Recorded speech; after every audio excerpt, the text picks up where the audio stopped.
الخاتم لما سبق والفاتح لمن غلق المعلن الحق بالحق ابي القاسم محمد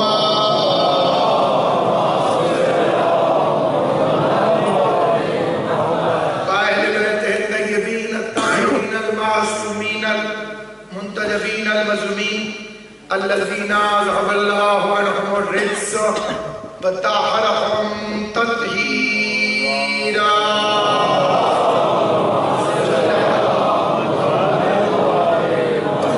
ولعنة الله على أعدائهم أجمعين.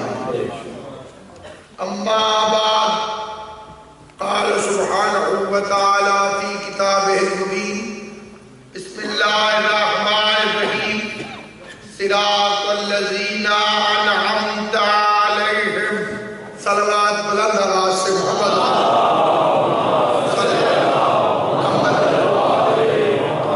دامد عالم مخدوم ہے. اس کی گونج ذرا کم کر دیں، یہ کو کم کر دیں. سید کونین محمد و اہل بیت محمد کی عزت اور عظمت کے صدقے میں امیر المومنین کی ولایت کے اس مرکز کو ہمیشہ سلامت رکھے اور جس کی رونق بنتے ہیں خدا ان کے گھروں کو ہمیشہ بارونق رکھے اور حضرت حیدر کرار کا صدقہ جو عقیدے سے فرار کر گئے ہیں خدا آپ کو ان سے محفوظ رکھے. یہ بڑا خطرناک دور ہے. ہم ایک ایسے دور میں زندہ ہیں جب چوکیدار چوروں سے مل گئے. مولوی کا کام ہوتا ہے دین کی چوکیداری کرنا. اگر وہ خود چوروں سے ساز باز کر لے تو عوام پر جاگنا واجب ہو جاتا ہے کہ چور کی کوشش ہوتی ہے کہ وہ قیمتی چیز کو چوری کرے. چور کوئی چھوٹی موٹی چیز اٹھانے کے لیے نہیں ہے، اس لیے اس کی کوشش ہے کہ جو قیمتی چیز ہے اسے چوری کرے. اور ہمارے پاس سب سے قیمتی ترین چیز ہے محبت علی.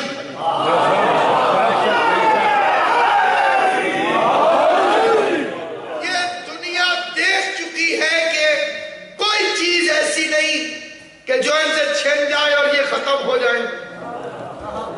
وہ اس نتیجے میں پہنچ چکے ہیں یہ جان کے جانے پہ پریشان نہیں ہوتے، یہ گھر کے جلنے پہ پریشان نہیں ہوتے، یہ بدن کے کٹنے پہ پریشان نہیں ہوتے، یہ حسین کے نام پہ لٹا کر اور زیادہ خود کو امیر محسوس کرتے ہیں. ان کے پاس ایک ہی قیمتی چیز ہے اور اس کا نام ہے عقیدہ. کیونکہ عقیدہ ہوتا ہے بیج اور عمل ہوتی ہے فصل. اگر بیج ٹھیک نہیں تو فصل ٹھیک کیسے؟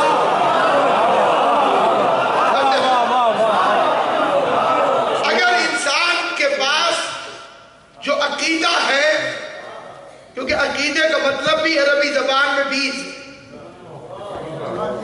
اسی لیے پیغمبر کے فرمان کا مفہوم یہ ہے کہ یا علی تو اس سے محبت وہی کرے گا جس کا بیج ٹھیک ہے.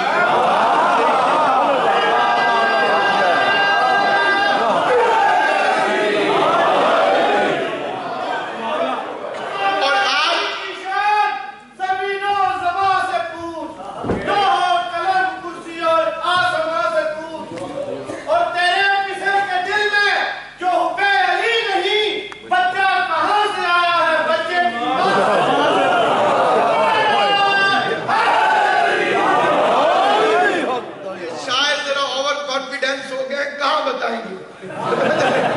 تو توجہ یہ ہے سامعین گرامی کل ایک بنیادی مسئلہ ہے جس پر توجہ چاہیے کہ ایک بنیاد ہے جس کا نام ہے عقیدہ. شیطان کے پاس عمل ہے، عقیدہ نہیں. اللہ تبارک و تعالی نے قرآن مجید میں جا بجا شیطان کا ذکر کر کے قرآن کو موٹی کتاب نہیں بنائی، اس کا ذکر کر کے ہمیں کچھ سمجھانا چاہتا کہ قرآن کا لفظ معجزہ بھی ہے، ہدایت بھی ہے، تبلیغ بھی.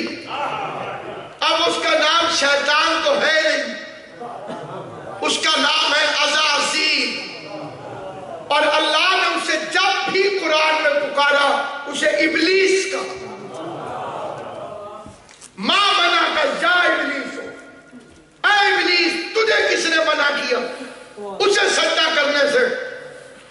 جہاں بھی خدا نے اسے پکارا ابلیس کے، ابلیس کا لفظ نکلا ہے لباس سے، جو اندر سے اور ہو کپڑے اور پہن لے۔ کئی بات سمجھ رہا، یعنی تلبیس ایسی کرے کہ اوریجنل کریکٹر وہ کوئی اور ہو، کپڑے اور پہن کے دھوکہ دے۔ شکاری کے خلاف ایک پرندے نے حضرت داؤد علیہ السلام کو جا کے شکایت کی کہ اس نے مجھے شکار کرنے کی کوشش کی۔ حضرت داؤد علیہ السلام نے اسے طلب کر دیا۔ اس نے کہا کہ اللہ کے نبی یہ حلال پرندہ، اللہ نے مجھے اسے شکار کرنے کی اجازت دی، آپ کو تو اس کا نوٹس ہی نہیں لینا چاہیے۔ پرندے نے کہا میں اس کی شکایت کبھی نہ کرتا اگر یہ شکاریوں کے لباس میں آتا۔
لیکن پھر بھی جو رستے ڈھونڈتے ہیں کہ یہ کیا ہے، کسی طرح سے بچنے کا طریقہ مل جائے، انہیں میں شریعتاً عرض کرتا ہوں کہ یہ واجب ہے،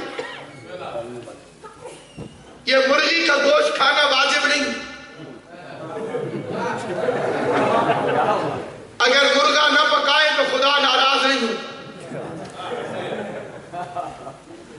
لیکن اگر کوئی مولانا فتویٰ دے دے کہ مرغی حرام ہے تو ہر غیرت مند مسلمان پر واجب ہے کہ دکھا دکھا کے کھائے،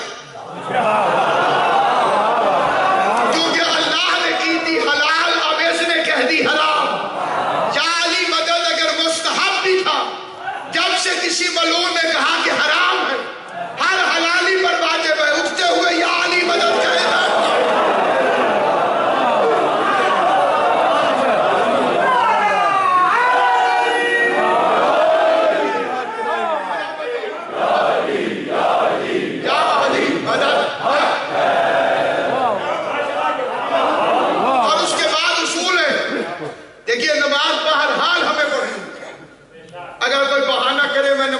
پڑھتا اس کا آل محمد سے تعلق نہیں، لیکن نماز کے اندر بھی دو طرح کے طبقے ہیں، کوئی مکر نہیں سکتا۔ ایک ہے منکر صلاۃ جو انکار کر دے کہ نماز ہے ہی نہیں، ایک ہے تارک الصلاۃ جو نماز کی اہمیت سے واقف ہو، شرمندہ ہوتا ہو نہ پڑھنے پر لیکن ادا نہ کر سکے، اسے کہتے ہیں تارک الصلاۃ۔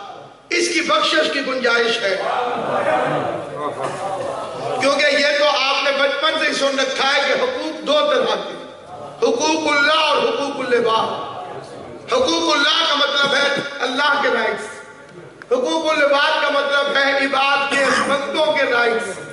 اور اگلی بات بھی آپ نے سنی ہوئی ہو تو میری تصدیق کیجیے، کیونکہ مجھے یقین ہے کہ آپ نے سنی ہوئی ہے تو آپ تصدیق کریں گے، لیکن جسے معلوم اور وہ خاموش رہے تو اس کی زیادتی ہوگی۔ اگلا فکرہ یہ ہے کہ اللہ اگر قیامت والے دن چاہے گا تو اپنے حقوق معاف کر دے گا۔ اللہ آپ کو سلامت و آباد رکھے۔ جس نے تصدیق کی ہے بیوی آپ کو اجر عطا کرے، جس نے قبلہ، سارے بچوں کو یہ بچپن سے بتا دیا جاتا ہے، خدا اگر چاہے گا تو اپنے رائٹس معاف کر دے گا۔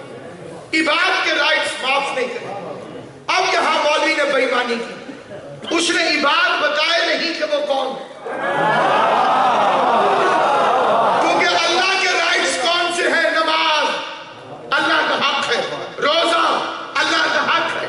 اب مجھے وہ بندے دکھائیں جو اللہ کو اپنی نماز سے بھی زیادہ پیارے ہیں، روزے سے بھی زیادہ پیارے ہیں، نمازیں معاف کرے گا، ان کا حق معاف نہیں کرے گا۔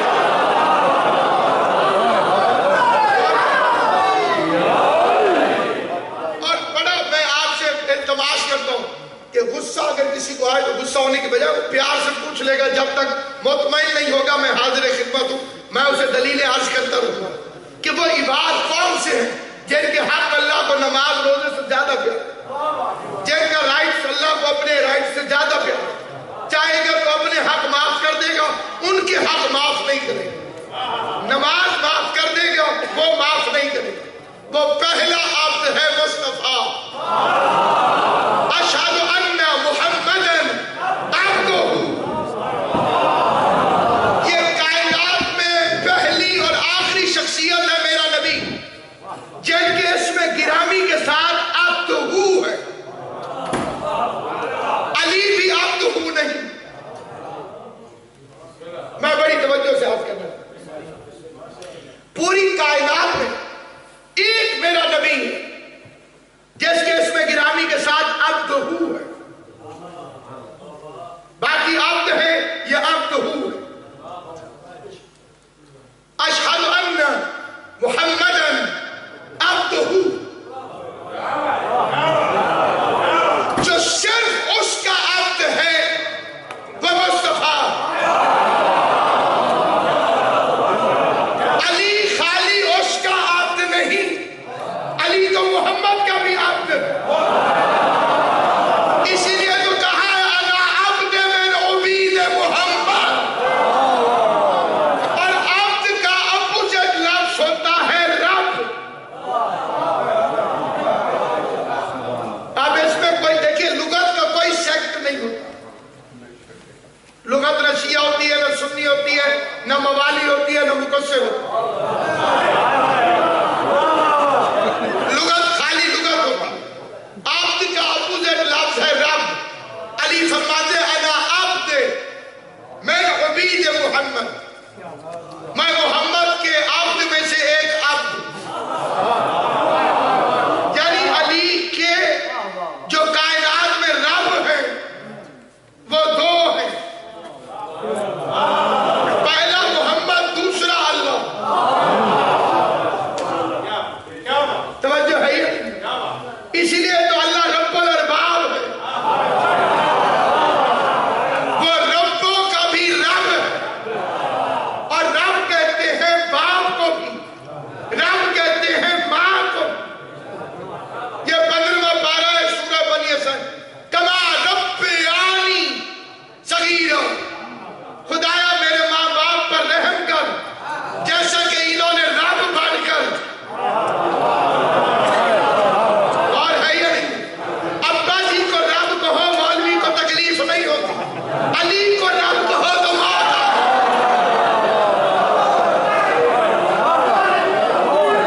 اور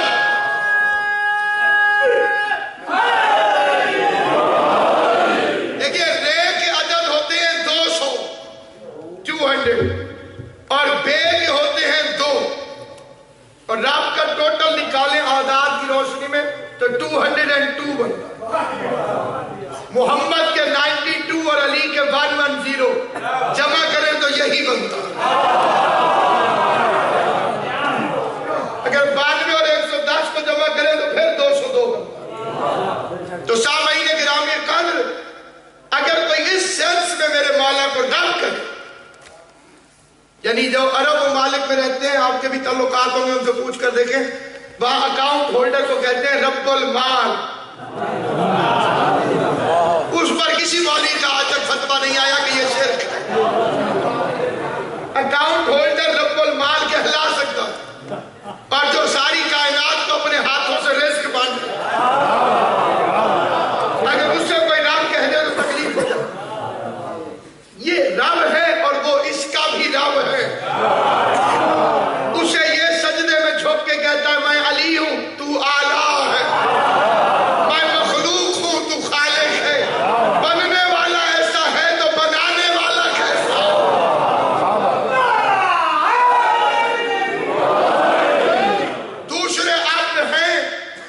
جناب علی حسین ابن علی کے لیے کیا ہے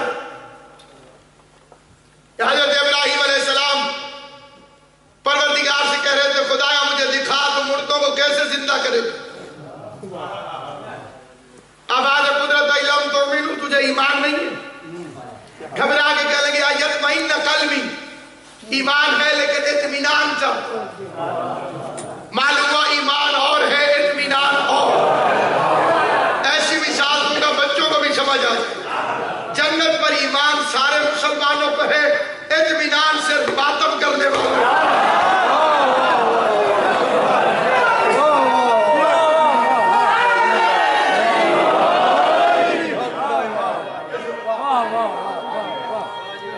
بسم اللہ جیو غازی بستر ہمارے ہاتھ میں زنجیر نہیں, جنت کی چابیاں. مولی جنت کے لیے مر جاتا ہے, علی کے ماتمیوں نے حسین کے عزاداروں نے کبھی لیفٹ ہی نہیں کری. امام حسین کی عزت کی قسم یہ مجلس جنت سے افضل ہے, کیونکہ جنت کا مالک بھی حسین ہے, مجلس کا مالک بھی حسین ہے. جنت میں ہمیں اپنے سٹیٹس کا پتہ نہیں ہے کہ حسین کے ساتھ ہوں گے کہ نہیں ہوں گے. مجلس میں سارے اتنے اچھے سٹیٹس میں پہنچ جاتے ہیں کہ جہاں مولا ہوتا ہے وہی نوکر ہوتا ہے, جہاں آقا ہے وہی غلام بیٹھے. تو اب سامعین گرامی قدر اس منزل فکر پر ابراہیم علیہ السلام چاہتے ہیں کہ خدایا ایمان ہے اطمینان چاہتا ہوں. اللہ نے فرمایا پرندے پکڑ, پرندوں کو ذبح کر, بدن کا قیمہ بنا, قیمے کو اٹھا کے پہاڑ کی چوٹیوں پہ رکھ. اللہ بھی فضائل علی سے مزے لیتا ہے. قیمہ رکھوایا تو وہ بھی رکھوایا پہاڑوں کی چوٹیوں پر. کیا اللہ کہیں اور رکھوا دے, صندوقوں میں رکھوا دے, تالے مروا دے. پہاڑ کی چوٹیوں کی بات کریں تو لوگوں کو اپنے بزرگ یاد آ جاتے ہیں.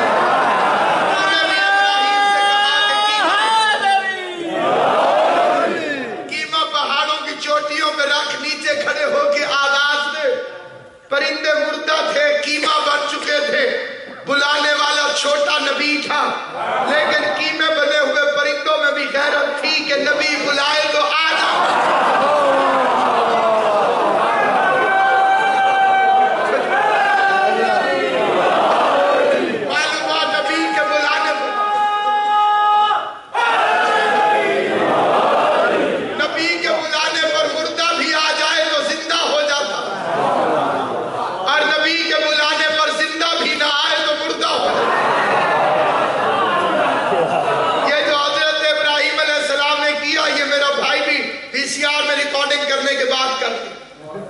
کیمرہ ریکارڈ کرے گا, اس کے بعد ریورس لگا. ابراہیم علیہ السلام کا معجزہ سامنے آ جائے. بکرا لے آئیں, اسے گرائیں, اسے ذبح کریں, پھر اس کا گوشت بنائیں, پھر پکائیں, پھر کھا جائیں. اس ساری ویڈیو کو ریورس کریں.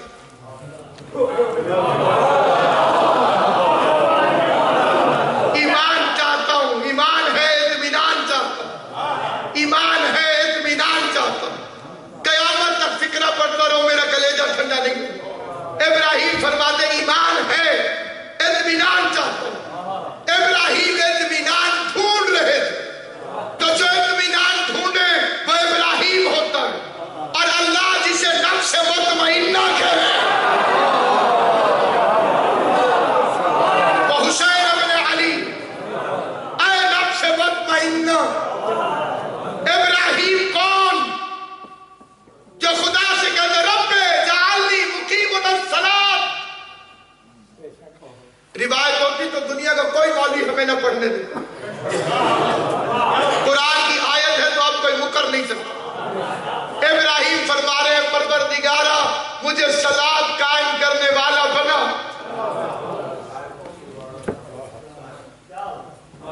مولوی نہیں ابراہیم. حجت الاسلام نہیں, پیغمبر اسلام. عام انسان نہیں, خلیل الرحمان. اور فرما کر رہے خدایا مجھے صلاۃ قائم کرنے والا بنا. چھوٹے بڑے مولوی سے لکھوا کے دیتے کہ ابراہیم نماز نہیں پڑھتے تھے. میں نے آپ تمام حضرات سے پہلے سوال کیا اور آپ کی وساطت سے پھر دنیا میں کائنات میں ہے کسی کی جرات جو کہے کہ حضرت ابراہیم علیہ السلام نماز نہیں پڑھتے تھے؟ مولوی تھوڑی نبی ہے اور نماز پڑھنے کا طریقہ سکھانے والا بھی ہے اور چھپ چھپا کے نہیں. قرآن میں کہہ رہا ہے صلاۃ قائم کرنے والا بنا. نمازی تھے تو کہاں کیوں؟ توجہ ہے کہ نہیں آپ کو؟ اب میں اس کی تشریح میں گیا تو آپ خاموش ہو جائیں.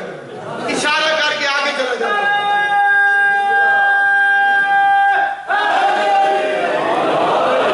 دیکھیے یہ قرآن مجید کی آیت ہے. خدایا مجھے نماز قائم کرنے والا بنا.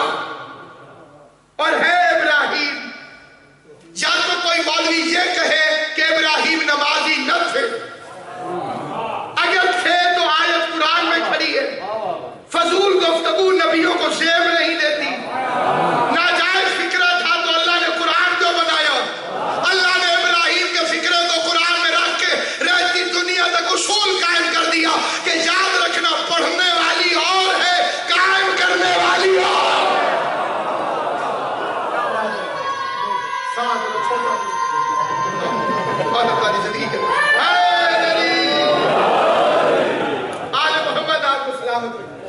سید کونین آپ کو آباد و شاد وہ مائیں سلامت رکھے جو ایسے بچوں کی تربیت. یہ ماں کی تربیت کا اثر ہے. ماں ہی یزید بناتی ہے, ماں ہی حسین بناتی ہے. ماں ہندہ ہو تو بیٹا یزید ہوتا ہے, ماں فاطمہ ہو تو بیٹا حسین.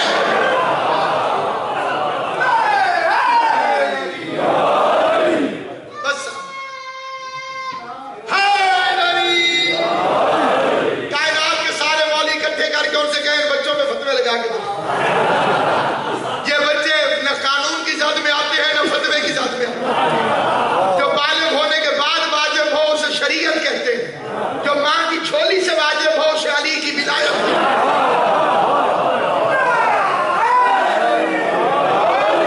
انہیں تو ابھی سجیشن بھی نہیں دی جا سکتی کہ فلاں کتاب پڑھیں یا فلاں کوئی میٹیج کریں. ان بچوں پر کرم ہے ماں کی طرف سے. ان بچوں پہ کرم ہے باپ کی تربیت کی وجہ سے. علی کی محبت بازار سے نہیں ملتی ورنہ دولت باندھ لیتے اور غریبوں کا نصیب نہ ہو. علی نہ سمجھ میں آئے تو بہت بڑے ملا کو سمجھ میں نہ آئے. علی سمجھ میں آ جائے تو فقیر بھی کہتا ہے نظر اللہ نے آ کر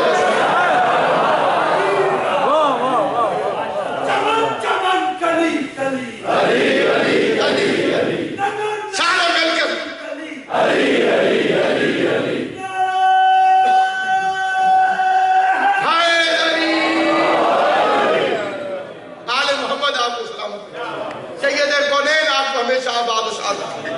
سامعین گرامی قدر نماز سے معافی نہیں.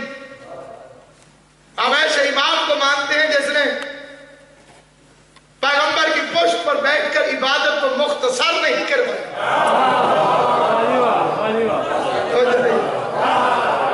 وہ تسبیح جو پیغمبر نے 3 دفعہ پڑھنی تھی حسین کی وجہ سے 70 دفعہ پڑھی گئی. معلوم ہوا حسین عبادت میں کمی کا باعث نہیں اضافے کا باعث.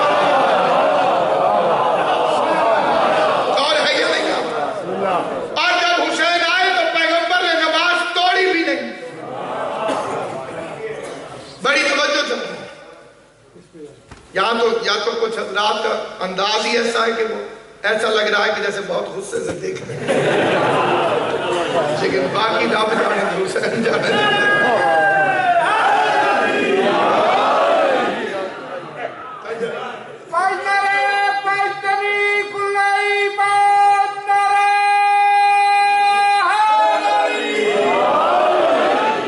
پاکستان ہوتا تو میں کھڑے کروا کے تلاشی لے لیتا لیکن کوئی مجبوری ہے جی میں توجہ چاہتا ہوں. بسم اللہ. سامعین گرامی قدر یہ گھر نماز والا گھر.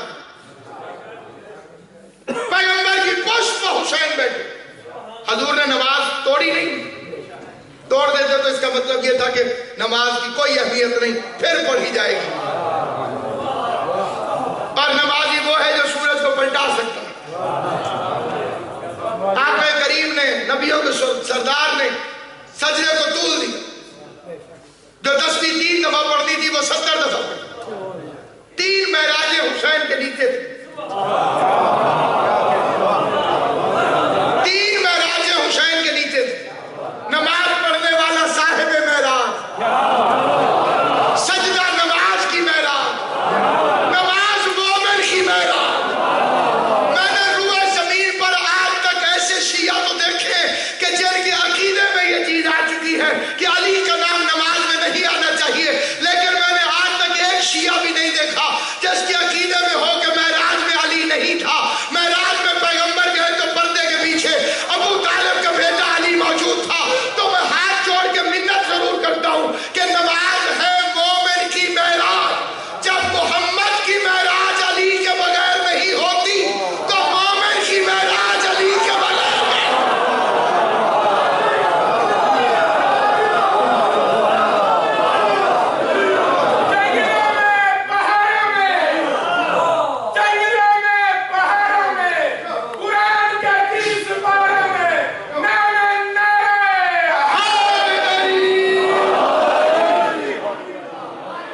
کیونکہ پیغمبر کی معراج میں علی تھے۔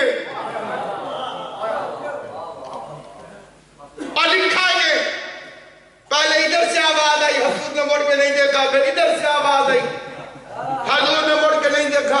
صحیح بخاری میں بھی یہ روایت موجود ہے، جبرائیل نے مبارک دی، آپ نے اچھا کیا، آپ ادھر دیکھ لیتے تو امت یہودی ہو جاتی، ادھر دیکھ لیتے تو امت عیسائی ہو جاتی۔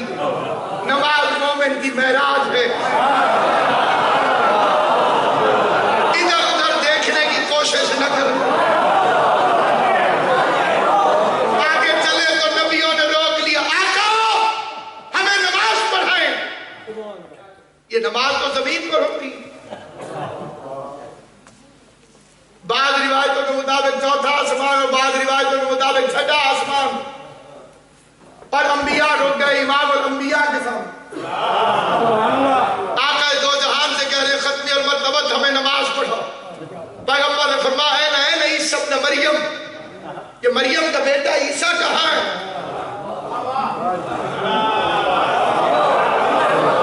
اے عیسی ابن مریم، کہ دنیا کا سب سے زیادہ مضبوط مذہب اسلام کے بعد اور آبادی کے لحاظ سے پہلا مذہب عیسائیت، اور اس کا ایک نمائندہ اللہ نے روک کے رکھا کہ باب ایمان کے انتظار میں نبی ہو کے بیٹھ، تاکہ پتہ چلے کہ امامت کسے کہتے ہیں۔ اصحاب کہف غار میں بیٹھے ہیں اور میرے امام کا انتظار کر رہے ہیں۔ عیسیٰ آسمانوں پر، خضر دریاؤں میں، ادریس جنگلوں میں، کتنی عزت مآب ہستی ہوگی وہ جس کے انتظار میں یہ ہستیاں بیٹھی۔ اینا عیسی ابن مریم، کہاں ہے مریم کا بیٹا عیسی؟ لبیک، آزان دے۔ ابھی آپ نے اعلان سنا کہ منتظر مہدی صاحب 3 اگست کو نارتھمپٹن میں آ گئے۔ جنہوں سبحان اللہ کہا ہے وہ واقف ہے کہ وہ کتنے سنی لے، جنہوں نے نہیں سنا وہ سن کے دیکھیں۔ 3 اگست کو نارتھمپٹن ہو، جلسہ ہو رہا ہو شہزادی کونین کے نام پر، علی کی ولایت والوں کا اجتماع ہو، قدیر خم کے پینے والوں کا مجمع ہو، اور ناصر جعفری صاحب منتظر مہدی صاحب کی جگہ مجھے حکم کریں کہ قصیدہ پڑھو۔ جو خاموش ہے ان کے صبر کو میرا سلام، کیونکہ انہیں معلوم ہے کہ ایسا کچھ ہونے والا نہیں۔ میں حضور سے پوچھتا ہوں کہ جب داؤد جیسا خوبصورت آواز والا کھڑا تھا تو یہ آزان عیسیٰ سے دلوانے کی ضرورت کیا؟ تھوڑی دیر بعد پتہ چلے گا کتاب کا نام ہے کنز العمال، لکھنے والے کا نام ہے ملا علی متقی ہندی کاری، لکھنے والا حنفی ہے، اہل سنت ہے۔ وہ فرماتے عیسیٰ کو دستہ آزان پر آئے اور حضرت عیسیٰ نے فرمایا